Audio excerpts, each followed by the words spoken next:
Ku ada sebab anugerah-Mu, ku ada karena kasih-Mu, Tuhan Yesus. Ku berterima kasih buat kasih rahmat-Mu. Ku ada sebab anugerah-Mu, ku ada karena kasih-Mu, Tuhan Yesus. Ku berterima kasih buat kasih rahmat-Mu. Terima kasih Yesus, Yesus. Terima kasih, hanya anugerah-Mu buat hidupku sekarang. Ku kan memuji-Mu selamanya.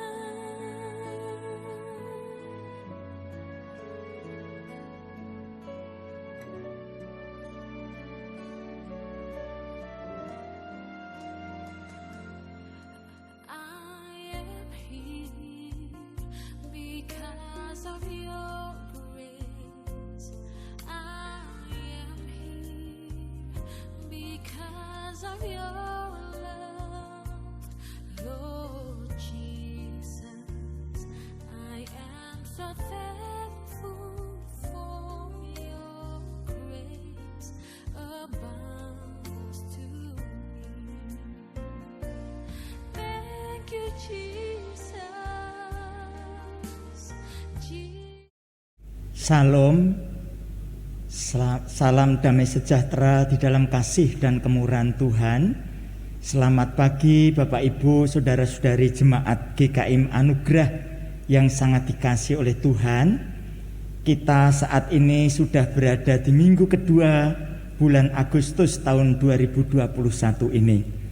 Mari kita akan bersama-sama beribadah kepada Tuhan, tentunya dengan sikap hati yang hormat kepada Tuhan. Maka dari itu pada pagi hari ini kita akan mengambil waktu teduh sejenak di hadapan Tuhan. Mari kita menenangkan hati kita.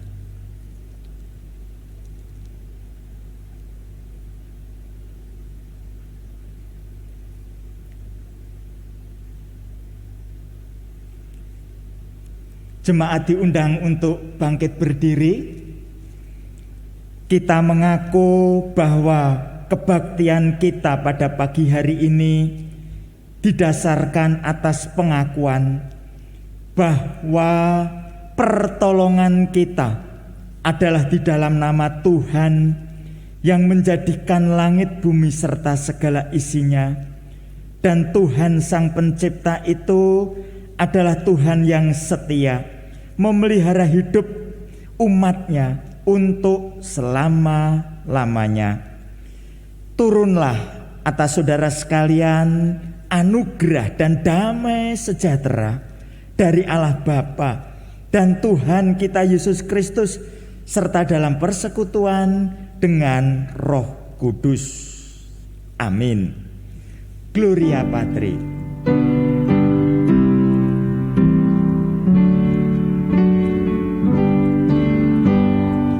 Hormat diberi bagi Bapa, Anak, dan Roh Kudus, dari mula sampai sekarang dan seterusnya.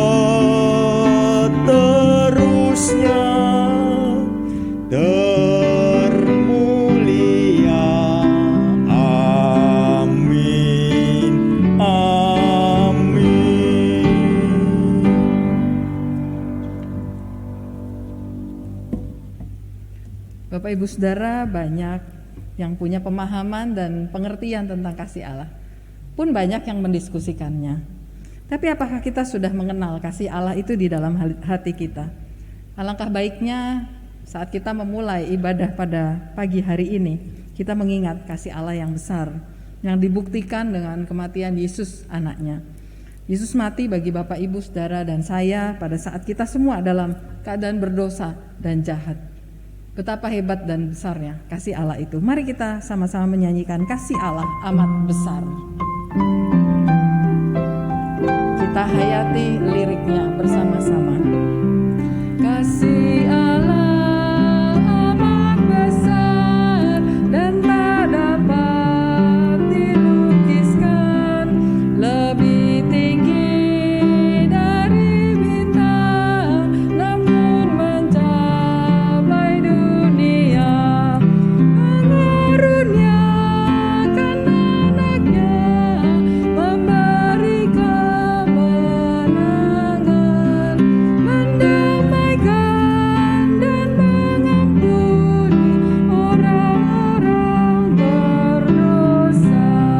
Kasih-Nya tak terduga, betapa kayanya, tetap dinyanyikan malam dan saleh-salehnya. Walau dengan gawat selalu langit dijadikan kertas, tiap batang sebagai pena dan tiap orang penulis tak mungkin akan menuliskan kasih Allah yang besar. Langit dari timur ke barat tak akan memuat kasih Allah. Kasih-Nya tak terduga, betapa kayanya, tetap dinyanyikan malam dan saleh-saleh. Kasih-Nya tak terduga, kasih-Nya tak terduga, betapa kayanya, tetap dinyanyikan malam dan saleh-salehnya. Sama seperti bangsa Israel yang bertobat lalu mengulangi lagi dosanya, demikian pula seringkali kita. Namun Tuhan tidak berhenti dan tidak bosan memanggil kita pulang. Betapa dalam, lebar, dan ajaib kasih Tuhan itu. Mari bersama-sama kita akan menyanyi lagu "Oh Kasih-Mu Ajaib Indah" sebagai pengantar untuk doa pengakuan dosa.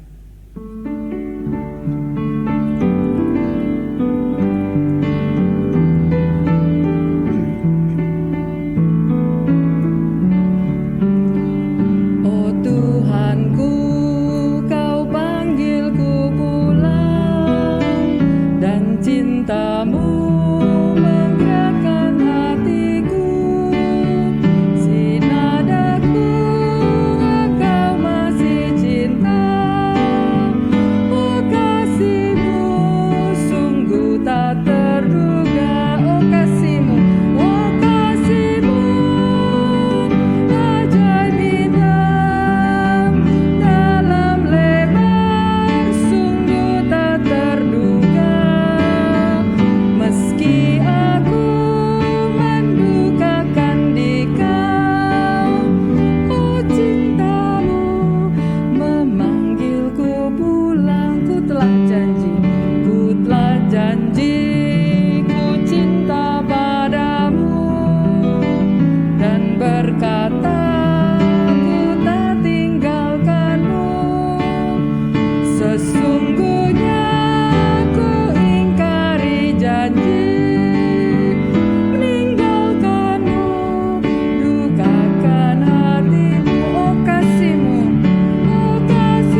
Tuhan, pada pagi hari ini kami bersyukur oleh karena kami diberi kesempatan untuk datang kepadamu, mengaku segala dosa dan pelanggaran kami di hadapan-Mu. Ya Tuhan, kami menyadari bahwasanya ketika Engkau memerintahkan kepada kami supaya sebagai anak-anak kami datang mendekat kepada Engkau melalui doa kami, melalui persekutuan kami secara pribadi dengan Engkau. Namun dalam realitanya kami tidak melakukannya, atau kami jarang sekali melakukannya. Ketika Engkau memerintahkan kami berdoa, kami tidak berdoa. Ketika Engkau memerintahkan kami untuk membaca kebenaran firman-Mu, kami tidak membacanya. Ketika kami diperintahkan untuk beribadah, kami tidak beribadah dengan kesungguhan hati. Karena kami merasa apakah kami berdoa, apakah kami membaca firman-Mu, apakah kami beribadah, sama saja dengan tidak melakukan semuanya itu. Tuhan, ampuni kami jikalau kami tidak tertarik kepada hal-hal yang sifatnya rohani. Terima kasih karena Engkau terus memanggil kami untuk mendekat kepadamu. Tuhan, ampuni kami yang sering mendukakan hati-Mu, yang sering tidak melakukan apa yang seharusnya kami lakukan. Terima kasih Tuhan, ketika kami mengaku dosa, maka Tuhan mengampuni kami dengan limpahnya. Terpujilah Engkau. Demi nama Tuhan Yesus Allah yang hidup, yang melayakkan kami untuk melanjutkan ibadah kami pada pagi hari ini, karena Engkau sudah mengampuni dosa dan pelanggaran kami. Amin. Berita anugerah diambil dari Mika pasal yang ke-7 ayat 18 sampai dengan ayat yang ke-19. Demikian bunyi firman Tuhan.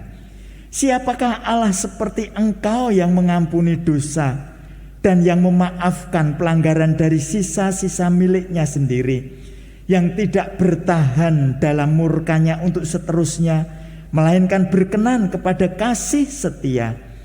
Biarlah Ia kembali menyayangi kita, menghapuskan kesalahan-kesalahan kita, dan melemparkan segala dosa kita ke dalam tubir-tubir laut. Jemaat dipersilahkan duduk, namun sebelumnya kita memberi salam satu dengan yang lain. Dipersilahkan untuk duduk. Bapak Ibu Saudara, segala sesuatu yang kita miliki itu sementara sifatnya. Tapi dimiliki Yesus dan memiliki Yesus itu kekal dan selamanya sifatnya, tidak berhenti saat kita meninggal. Sebagai milik Kristus, mari dengan penuh sukacita kita nyanyikan Sekarang Ku Milik Yesus. Yesus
mendengarkan khotbah dengan tema janji pemulihan dan keselamatan dari Mika pasal 2 ayat 12 sampai 13. Kiranya perenungan firman Tuhan pagi ini mendorong kita untuk terus bersyukur atas anugerah yang besar dalam hidup orang percaya, yaitu keselamatan. Bersama-sama kita akan memujikan Ku Ada Sebab Anugerah-Mu.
Mari kita berdoa.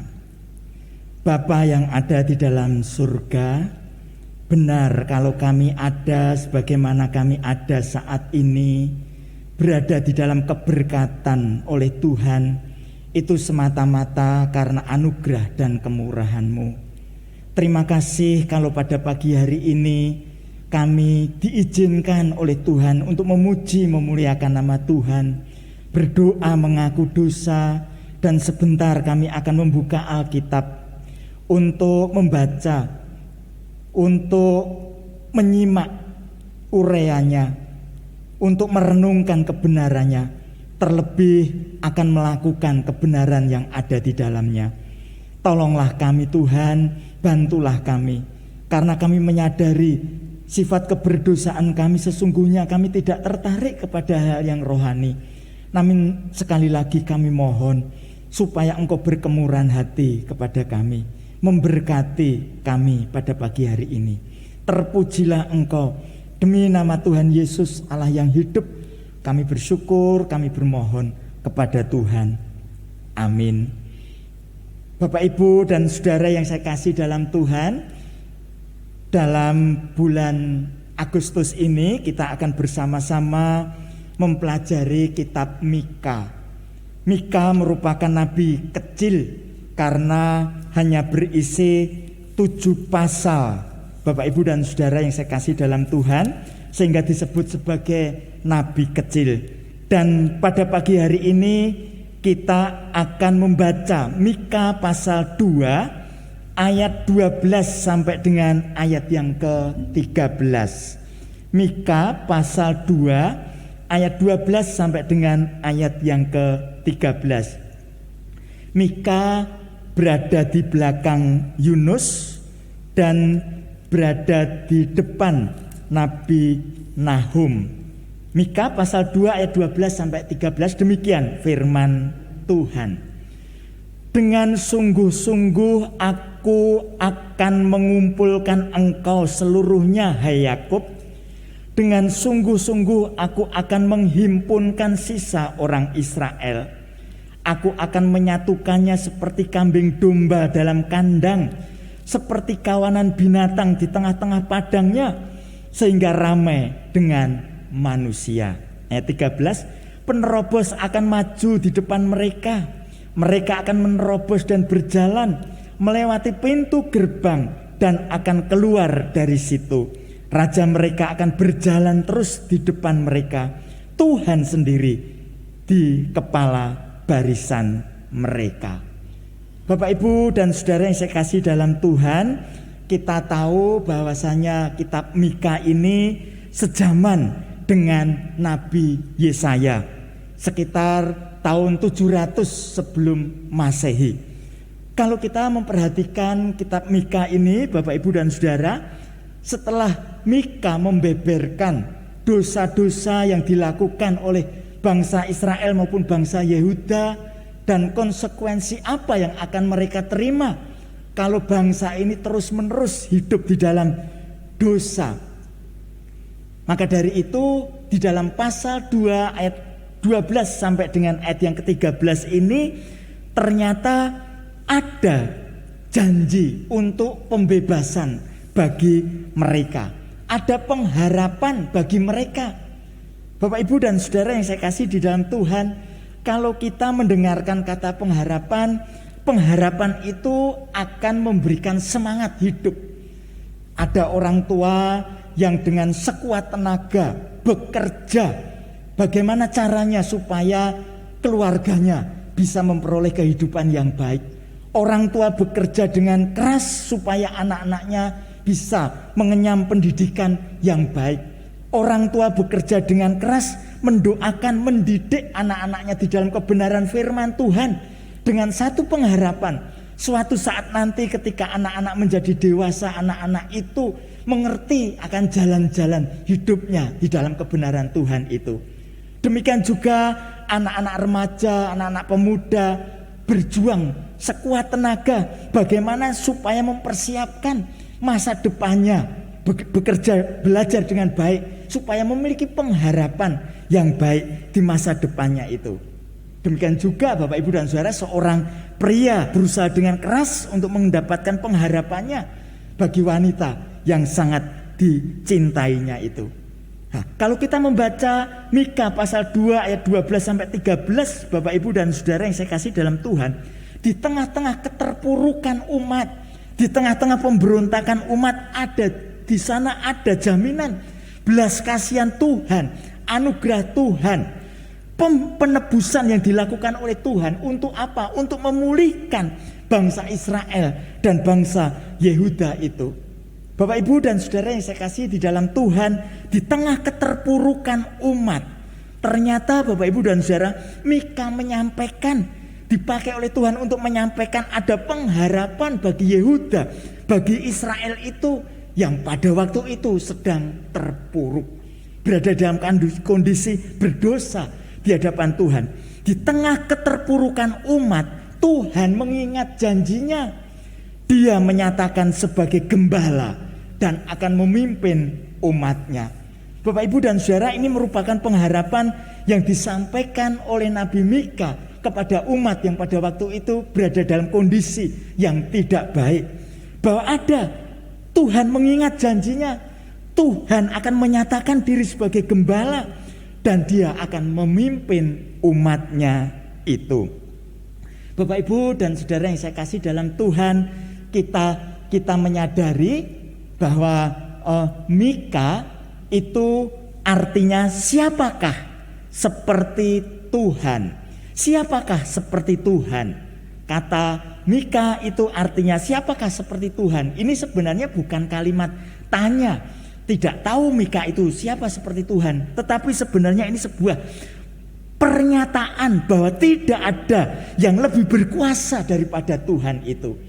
Tuhan yang memberikan pengharapan kepada umat itu adalah Tuhan yang berkuasa. Tidak ada yang seperti Dia. Tidak ada yang seperti Dia. Baik itu Asyur yang sangat berkuasa pada masa itu, baik itu Babel yang sangat berkuasa pada masa itu, tidak ada yang seperti Tuhan. Tuhan yang seperti itulah Bapak, Ibu, dan saudara, sekali lagi yang memberikan pengharapan kepada umatnya Israel dan Yehuda. Bapak Ibu dan saudara yang saya kasih dalam Tuhan, pengharapan itu hanya ada di dalam Tuhan. Dan kalau kita memikirkan Bapak Ibu dan saudara yang saya kasih dalam Tuhan, kita hidup di zaman modern yang seperti ini, kita tentunya akan mengamini seperti apa yang disampaikan oleh Mika itu. Siapakah seperti Tuhan? Bahwa betul pengharapan itu hanya ada di dalam Tuhan. Situasi dan kondisi dan apa yang kita alami membawa kita kepada satu pemikiran kebenaran itu. Satu-satunya pengharapan itu hanya ada di dalam Tuhan.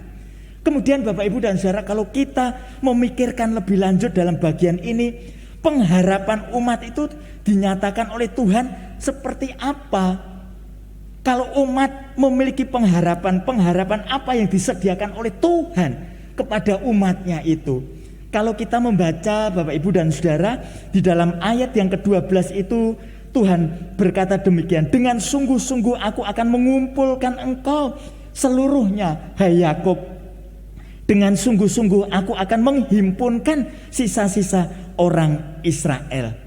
Pada masa itu Bapak Ibu dan saudara, janji ini sebenarnya untuk mengingatkan, seperti minggu kemarin sudah kita dengar, akan janji Tuhan kepada Abraham bahwa umat Israel dan Yehuda itu merupakan umatnya, umat Tuhan sendiri. Dan di sini Tuhan mengulangi janjinya kepada mereka bahwa aku ini, walaupun kamu memberontak, walaupun kamu berdosa, tetapi ikatan perjanjian antara aku dan engkau itu tidak putus. Aku tetap mengingat janjiku kepadamu, akan membawa engkau kepada pemulihan, akan membawa engkau kepada pengharapan itu. Bapak Ibu dan saudara yang saya kasih dalam Tuhan, mengapa Tuhan bisa setia kepada janjinya? Karena Tuhan memberikan janji keselamatan atas umatnya karena dia mengenal diri dan kemampuannya sendiri. Dia adalah Allah yang berkuasa, yang mengatur segala sesuatunya. Asyur, Bapak Ibu dan saudara, Babel menjadi negara yang besar, menjadi negara yang kuat, tetapi semuanya tetap berada di dalam kendali Tuhan Allah Yahweh. Satu-satunya Tuhan yang disembah oleh Israel pada masa itu. Tuhan memberikan janji keselamatan atas umatnya karena dia mengenal dirinya dan kemampuannya sendiri. Akulah yang mengendalikan segala sesuatunya dan aku tidak akan pernah lupa akan janjiku. Kalau beberapa ratus tahun yang lalu aku berjanji kepada nenek moyangmu bahwa aku ini adalah Allahmu, engkau adalah umatku, maka saat ini Bapak Ibu dan saudara, ketika Israel dan Yehuda sedang berada di dalam keterpurukan, Bapak Ibu dan saudara yang saya kasih dalam Tuhan, melalui Mika Tuhan mengingatkan kembali kepada mereka bahwa ada pengharapan. Bapak Ibu dan saudara, tidak ada satu hal atau orang pun yang dapat menghalanginya memenuhi janji itu. Akhirnya nanti beberapa puluh tahun kemudian janji ini digenapi. Orang-orang pembuangan, orang-orang Israel yang dibuang itu dikembalikan. Tetapi puncaknya, Bapak Ibu dan saudara yang saya kasih di dalam Tuhan, puncaknya adalah kesetiaan Tuhan kepada janjinya itu, datangnya Mesias, yang juga di dalam kitab Mika ini disampaikan, ya, disampaikan nanti di dalam bagian berikutnya akan kita lihat itu, janjinya, janji untuk apa? Untuk menyertai bahwa Dia adalah Tuhan yang tidak pernah melepaskan umatnya, menyertai umatnya itu selama-lamanya. Bapak Ibu dan saudara yang saya kasih dalam Tuhan, ini merupakan sesuatu yang sangat menyejukkan. Kalau di dalam perjanjian lama, Israel dan Yehuda adalah umat Allah, di mana Tuhan berjanji hadir di dalam hidup mereka, mengumpulkan mereka kembali, mengasihi mereka. Demikian juga saya, Bapak Ibu dan saudara, orang-orang percaya yang oleh mendapatkan anugerah Allah, mendapatkan kemurahan dari Allah itu, akan mendapatkan juga penyertaan dari Allah itu. Bapak Ibu dan saudara, Matius memulai kitabnya, Matius pasal 1 ayat yang ke-23.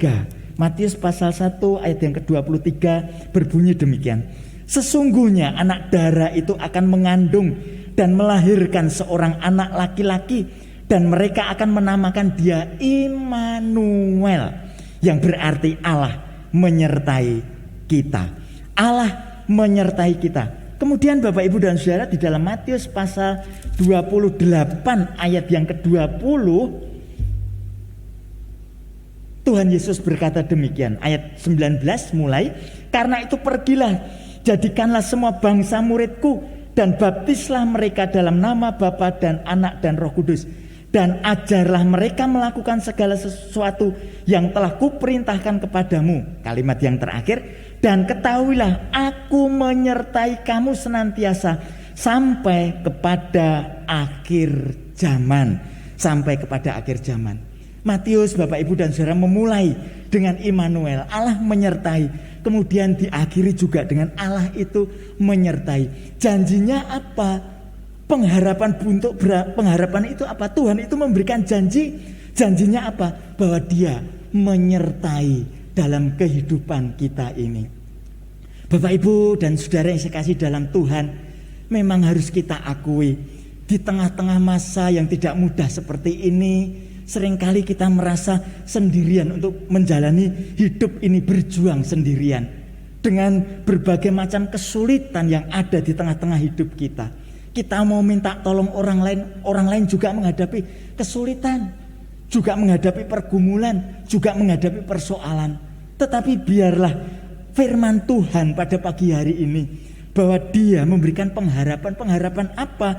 Janjinya itu, penyertaan, janji yang berupa penyertaannya itu ada di dalam hidup kita.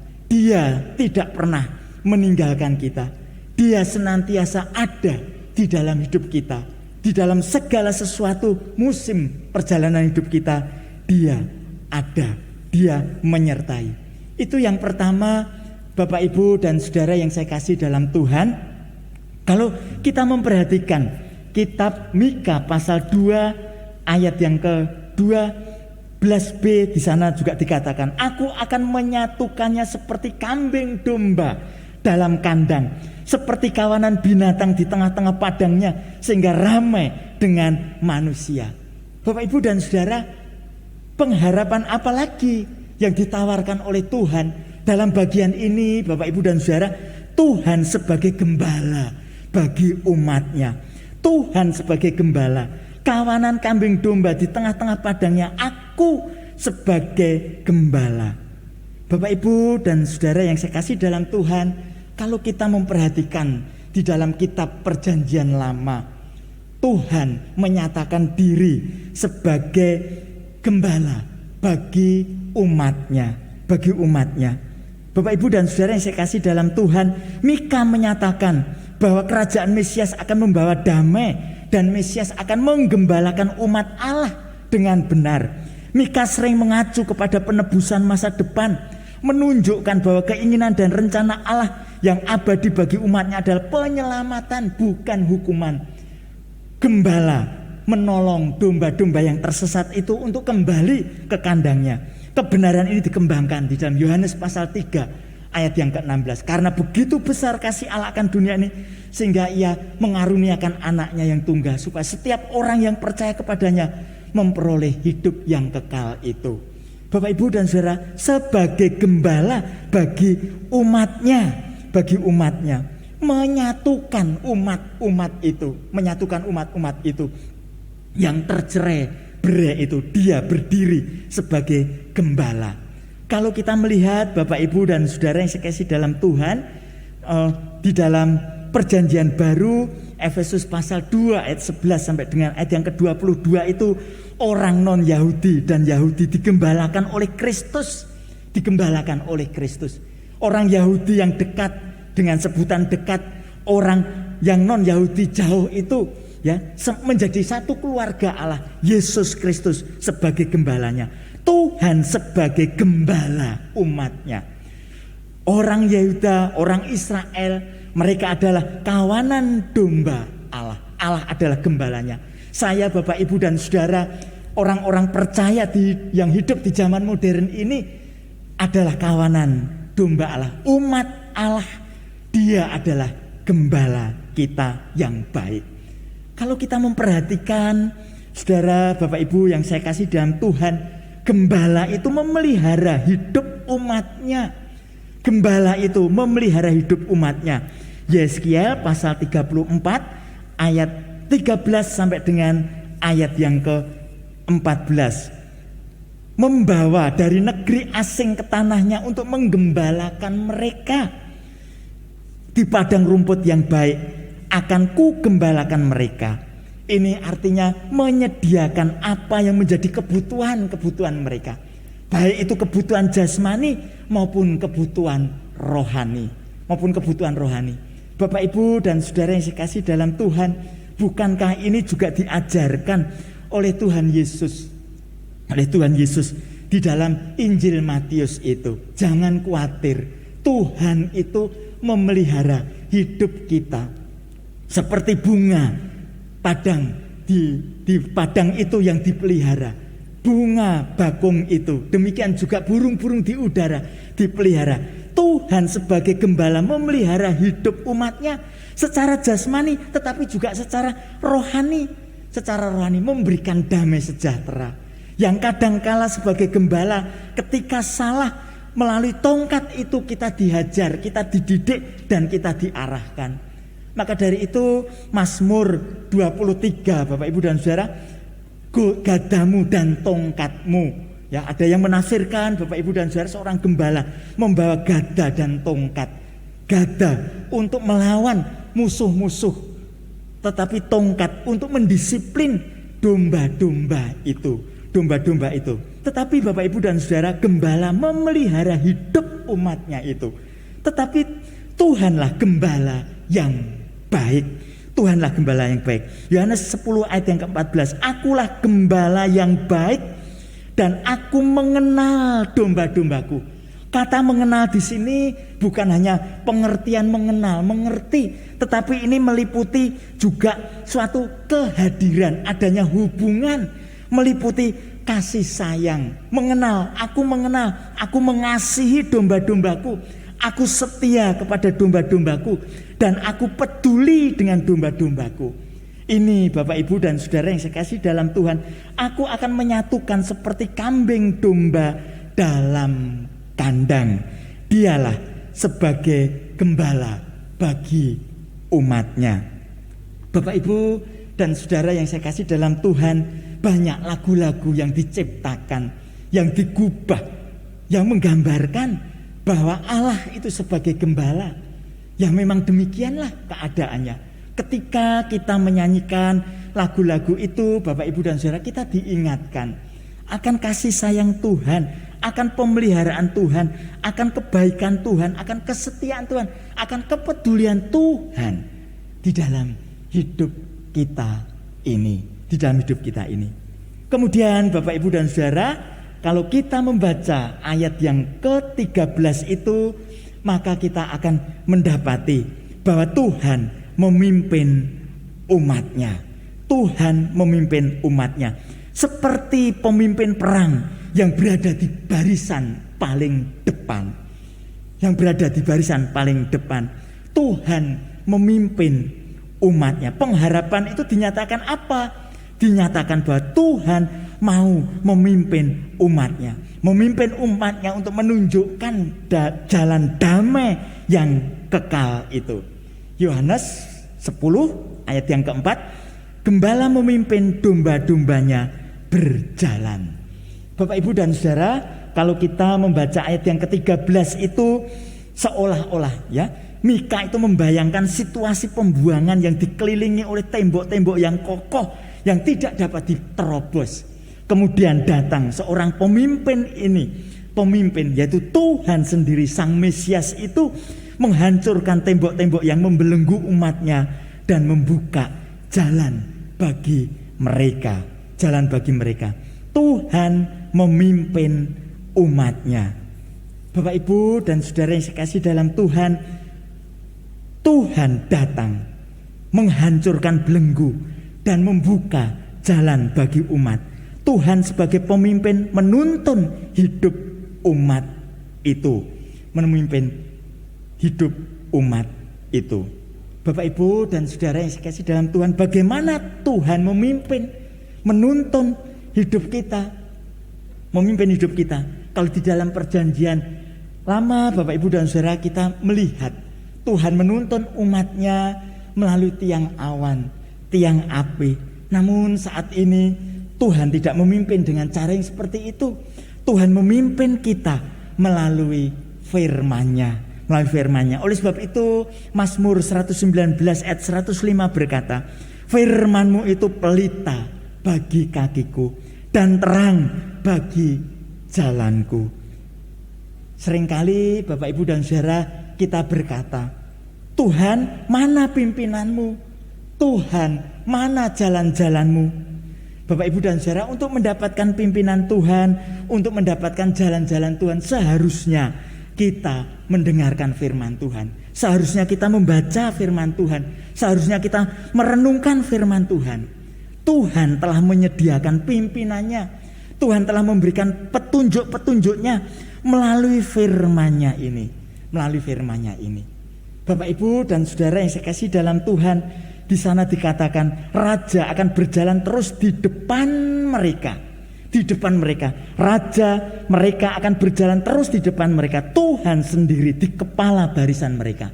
Jadi Bapak Ibu dan saudara, kalau umat tidak memperhatikan pemimpin yang ada di depannya, pasti dia akan tersesat. Kalau kita tidak mau dipimpin oleh Tuhan, tidak mau mendengar arahan dari Tuhan melalui kebenaran firman-Nya, siapa yang memimpin kita? Pasti Bapak Ibu dan saudara, kita akan dipimpin oleh diri kita sendiri. Kita akan dipimpin oleh dunia dengan nilai-nilainya. Kita akan dipimpin oleh kuasa kegelapan. Artinya semakin kita menjauh dari Tuhan. Walaupun tampaknya Bapak Ibu dan saudara, orang-orang yang hidup di zaman yang modern ini, walaupun tampaknya tidak mau dipimpin oleh Tuhan, hidupnya baik-baik saja. Tapi sesungguhnya hidupnya semakin tidak berkenan di hati Tuhan. Bapak Ibu dan saudara yang saya kasih di dalam Tuhan, di tengah keadaan yang sulit seperti saat ini, seperti juga yang dialami oleh Mika pada masa itu, kita percaya Tuhan itu setia kepada janjinya yang akan memulihkan, memberikan pengharapan kepada kita. Tuhan adalah gembala yang memelihara dan Dia akan memimpin umatnya dengan setia. Ini merupakan satu kebenaran Bapak Ibu dan saudara. Oleh sebab itu marilah kita terus berdoa kepada Tuhan. Mohon agar Allah Roh Kudus itu menyatakan kebenaran firman Tuhan ini di dalam hati kita masing-masing. Sehingga apapun yang sedang kita alami, pergumulan seberat apapun yang sedang kita hadapi, biarlah mata kita terus mengenadah kepada Tuhan yang memberikan pengharapan itu. Bahwa janji-janjinya akan ditepati. Dia sebagai gembala atas hidup kita. Dan Dia akan memimpin, mengarahkan, menuntun hidup kita ini. Kiranya Tuhan menolong dan memberkati saya, Bapak, Ibu, dan saudara, belajar untuk menerapkan kebenaran firman Tuhan ini. Tuhan memberkati. Mari kita mengambil waktu teduh. Kita akan berdoa bersama-sama.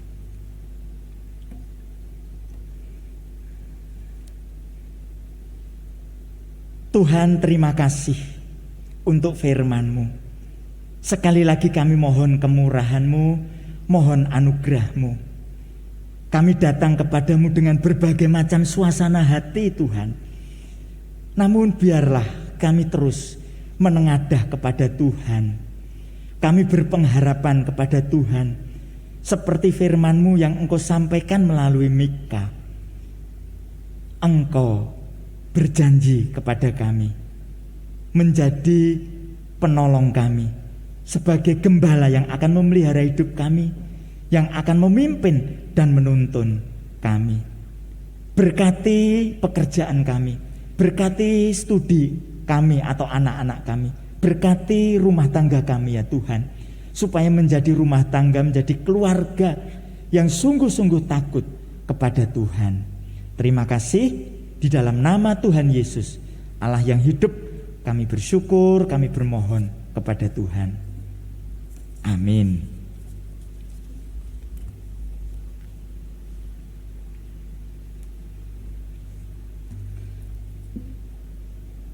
Bapak Ibu Saudara diundang untuk bangkit berdiri, bersama-sama kita akan mengikrarkan pengakuan iman rasuli.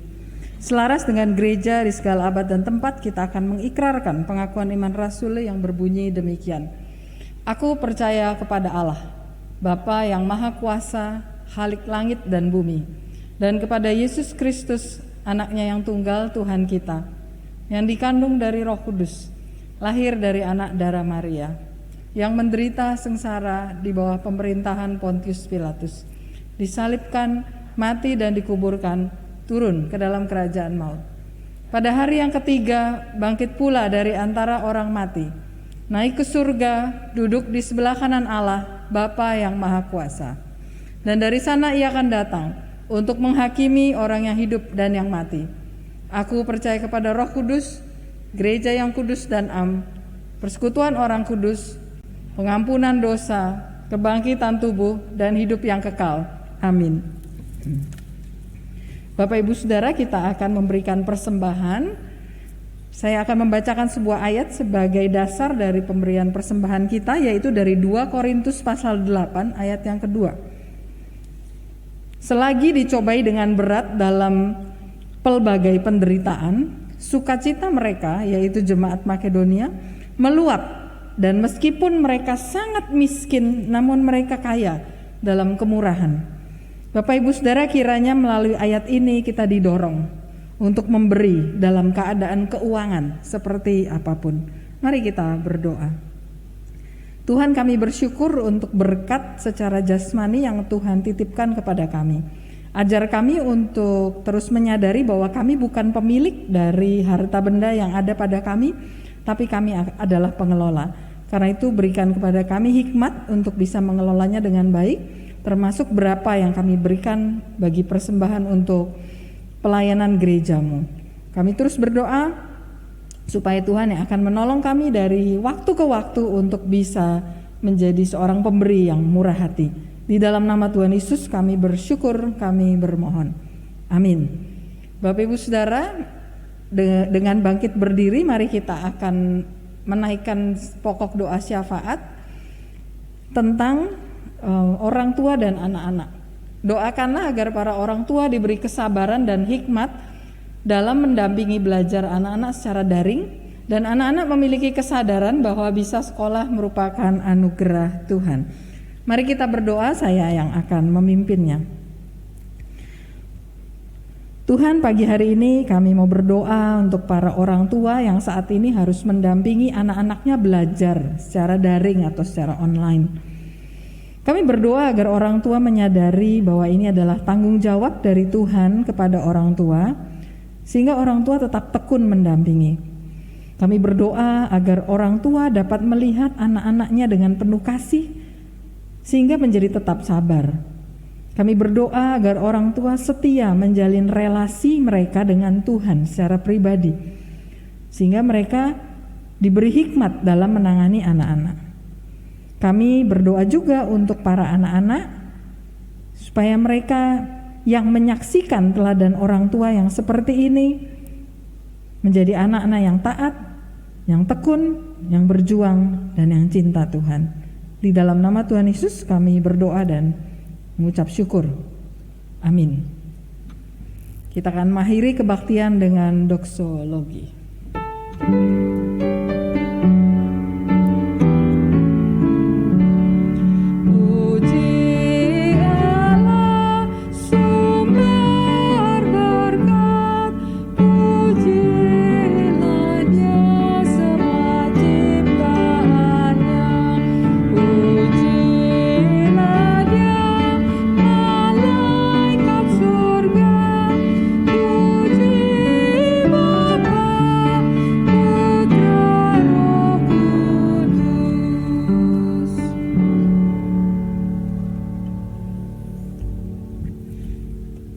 Jemaat yang sangat dikasihi Tuhan, marilah dengan penuh kesadaran kita melanjutkan perjalanan hidup kita sambil terus mengarahkan hati kita kepada Tuhan yang berkuasa atas jalannya sejarah hidup manusia di atas muka bumi ini.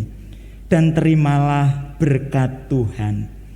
kasih karunia Tuhan Yesus Kristus dan kasih Allah Bapa dan persekutuan Roh Kudus menyertai Bapak Ibu sekalian dari sekarang sampai selama-lamanya. Amin.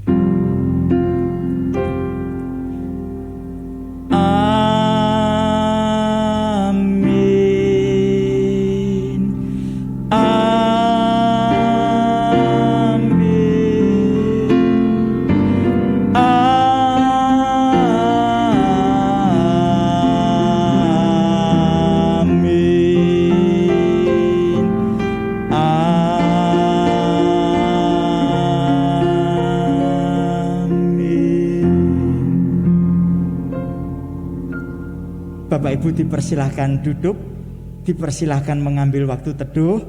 Kebaktian kita selesai. Tuhan memberkati kita semua.